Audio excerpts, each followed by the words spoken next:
Students, आज हमारा जो नेक्स्ट टॉपिक है वो है एकेडाइसिस और मोल्टिंग।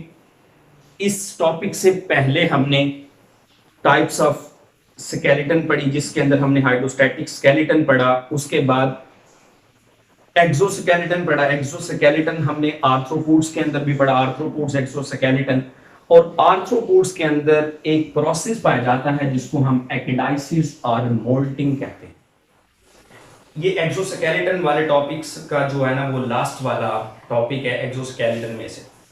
अब देखिए कि जो एकेडाइसिस और मोल्टिंग है ये एक तरह आर्थ्रोपोड्स के अंदर एक प्रॉब्लम का सॉल्यूशन भी है।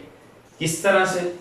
अब देखें कि कुछ इंसेक्ट है। सपोज हम एक सिंपल सी एग्जांपल से समझते हैं कि सपोज हम इसको एक इंसेक्ट कंसीडर कर लेते हैं कि ये एक इंसेक्ट है आर्थ्रोपोड से बिलोंग करने वाला। और आपको पता है कि आर्थ्रोपोड्स की बॉडी के बाहर जो स्केलेटन पाया जाता है उसको हम एक्सोस्केलेटन का नाम देते हैं। मतलब कि बॉडी के बाहर पाए जाने वाला जो स्केलेटन होता है, जो आउटर कवरिंग होती है, उसको हम एक्सोस्केलेटन कहते हैं।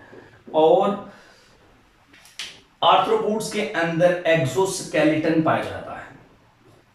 अब जब ये बॉडी के बाहर है तो जाहिर सी बात है अब ये इंसेक्ट ग्रो नहीं कर सकता, क्योंकि एक्सोस्केलेटन हमने पीछे पढ़ा कि लिपोप्रोटीन, कैल्शियम कार्बोनेट, उसकी वजह से एक्सोस्केलेटन बना हुआ होता है प्रोक्यूटिकल और एपिक्यूटिकल से मिलकर। तो लिहाजा ये जो इंसेक्ट है ये ग्रो नहीं कर सकते इस एक्सोस्केलेटन के होते हुए।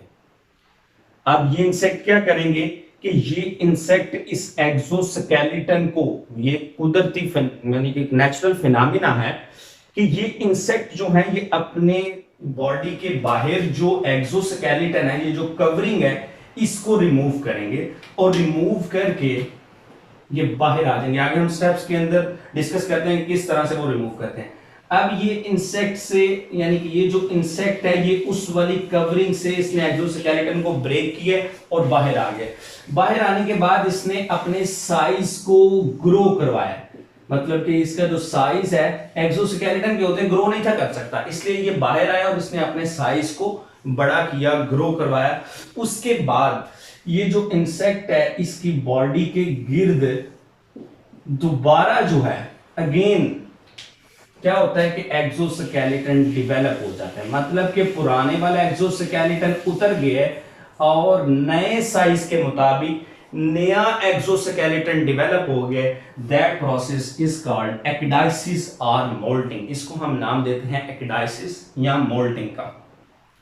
मोल्टिंग बेसिकली, एकेडाइसिस जो है वो मैं अभी आपको बताता हूँ इसको क्यों कहते हैं। और जो मोल्टिंग वाला है तो इसका मतलब होता है किसी भी पुरानी चीज का उतरना और नई का आ जाना। जिस तरह परिंदों वगैरह में पर वगैरह का उतर जाना, ठीक है।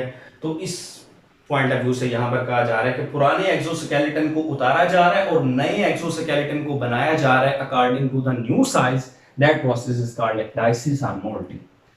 अब अगर हम इसकी डेफिनेशन देखें तो periodic shedding of old skeleton, यानी कि एक पीरियड के बाद पुराने वाले स्केलेटन को, जो कि एक्सोस्केलेटन है, उसको उतार देना। And formation of new exoskeleton, और नए एक्सोस्केलेटन को बनाना according to the new size of the organism. यानी कि ऑर्गेनिज्म का जो नया साइज है उसके मुताबिक कवरिंग को दोबारा डेवलप करना। That process is called ecdysis और मोल्टिंग। पीरियोडिकली से मराद यह है कि एक पीरियड के बाद ये दोबारा होता है, फिर उस पीरियड के बाद ये दोबारा होगा। मतलब कि इंसेक्ट जो है अपने साइज को बड़ा करने के लिए, अपने साइज को गेन करने के लिए एक्सोस्केलेटन को रिमूव करते हैं, फिर साइज को बड़ा करते हैं, फिर दोबारा एक्सोस्केलेटन उनकी बॉडी के बाहर जो है वो डेवलप हो जाता है। That process is called ecdysis और मोल्टिंग। उसके बाद इसको 4 स्टेप्स के अंदर डिवाइड किया गया है एकेडाइसिस और मोल्टिंग को। सबसे जो पहला स्टेप है उसको हम नाम देते हैं एपोलाइसिस का। अब एपोलाइसिस से क्या मराद है? एपोलाइसिस पहला स्टेप है कि जिसके अंदर ओल्ड एक्सोस्केलेटन को सेपरेट कर दिया जाता है फ्रॉम द एपिडर्मस, या आप इसको हाइपोडर्मस भी कह सकते हैं। बास जगह पे आप इसको हाइपोडर्मस भी पढ़ेंगे। मतलब कि हाइपोडर्मस से सेपरेट कर दिया जाएगा। सबसे पहला स्टेप क्या होता है कि सपोज कि अगर यहां पर हम ड्रॉ करें तो ये समझ लें कि ये जो है एपिक्यूटिकल है, उसके बाद यहां पर ये प्रोक्यूटिकल है। उसके यहां पर ये देखें कि यहां पर मैं आपको थोड़ा सा ड्रा करके इसका कॉन्सेप्ट दे देता हूं कि किस तरह से ये स्टेप जो है वो परफॉर्म हो रहे होते हैं। ये समझ लें कि हमारा एक्सोस्केलेटन है और इसके नीचे ये जो है ना वो एपिडर्मस है, या इसको हाइपोडर्मस आप कह लें कि ये हाइपोडर्मस है कि जो इसके साथ ये ऊपर एक्सोस्केलेटन। आपको पता है कि एपिक्यूटिकल और ये है एपिक्यूटिकल और ये जो है ये है प्रोक्यूटिकल। ये दोनों लेयर्स मिलकर एक्सोस्केलेटन बना रही होती हैं और ये नीचे जो है वो हाइपोडर्मस है, इसको आप एपिडर्मस भी कह सकते हैं। अब ये जो है ये इसके साथ बिल्कुल पहले जुड़ा हुआ होता है इस तरह से, मतलब कि इनका कनेक्शन होता है हाइपोडर्मस का और एक्सोस्केलेटन का। लेकिन जब एक्डाइसिस होती है तो उसका पहला स्टेप क्या है कि एपोलाइसिस होगा, मतलब कि जो एक्सोस्केलेटन है वो हाइपोडर्मस से अलग हो जाएगा, यहां से सेपरेशन हो जाएगी। ठीक है, ये सेपरेशन होगा।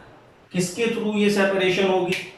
ये हाइपोडर्मस के पास एक ग्लैंड होता है, वो जो ग्लैंड्स हैं यहां पर जो हाइपोडर्मस वाली लेयर के अंदर पाए जाते हैं, ये ग्लैंड एक हार्मोन रिलीज करते हैं जिसको हम नाम देते हैं एक्डाइसोन का। इसी वजह से इसको एक्डाइसिस कहते हैं। ये जो एक्डाइसोन ग्लैंड है ये जब हार्मोन्स या एंजाइम रिलीज करता है तो उसकी वजह से एपोलाइसिस हो जाता है, मतलब कि जो ओल्ड वाला एक्सोस्केलेटन है वो हाइपोडर्मस से अलग हो जाता है। ये पहला स्टेप है। दूसरे स्टेप के अंदर क्या होगा? दूसरे स्टेप के अंदर दोबारा से हाइपोडर्मस जो है ये नई लेयर बनाना शुरू करेगा, किसकी? एक्सोस्केलेटन की। और एक्सोस्केलेटन की कौन कौन सी लेयर्स हैं? दो लेयर्स हैं, जिसको हम एक को नाम देते हैं एपिक्यूटिकल, दूसरे को नाम देते हैं प्रोक्यूटिकल। अब देखें किस तरह से। अब यहां पर इसको मैं थोड़ा सा नीचे करके बना देता हूं ताकि तो समझ आ रहा कि अब ये वाली जो हाइपोडर्मस वाली लेयर है यहां पर दोबारा से नई जो है वो प्रोक्यूटिकल और एपिक्यूटिकल लेयर जो है वो बनना शुरू हो जाएगी। लेकिन ये लेयर कब बनेगी? कि जब एक इंसेक्ट जो साइज गेन करता था उसको कर लेगा। ठीक है ना, एक साइज गेन करने के बाद, पहले तो वो छोटा था ना, तो वो उससे इसको रिमूव क्यों कर रहे हैं? इससे रिमूव करने की उसकी वजह यह है कि वो नया साइज गेन करना चाह रहे हैं, लिहाजा उसकी नई जो है वो क्यूटिकल जो है वो अपीयर होना शुरू हो जाएगी।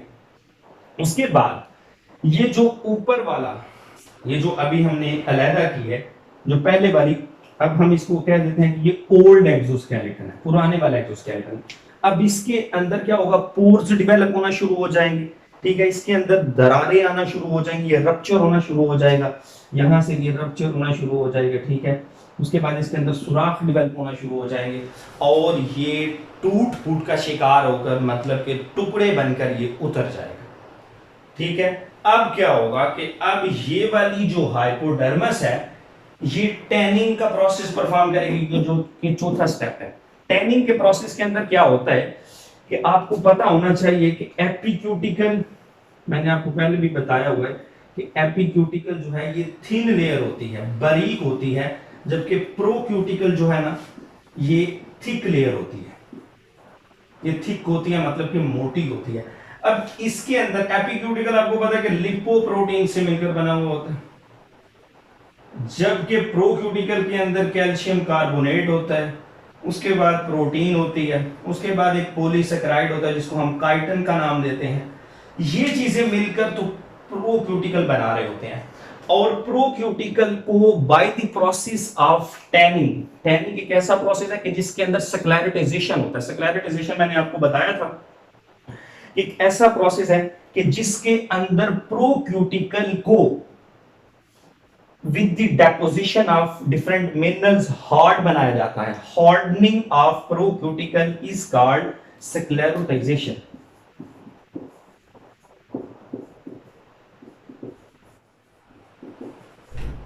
ये जो स्क्लेरोटाइजेशन है, इसके अंदर हम इस लेयर को थिक कर रहे होते हैं, मोटा कर रहे होते हैं with the deposition of different minerals, ठीक है। वो कैल्शियम कार्बोनेट जो है उसके बाद इंप्रेगनेशन किया जाता है ताकि इसको ज्यादा से ज्यादा हार्ड बनाया जा सके, ठीक है।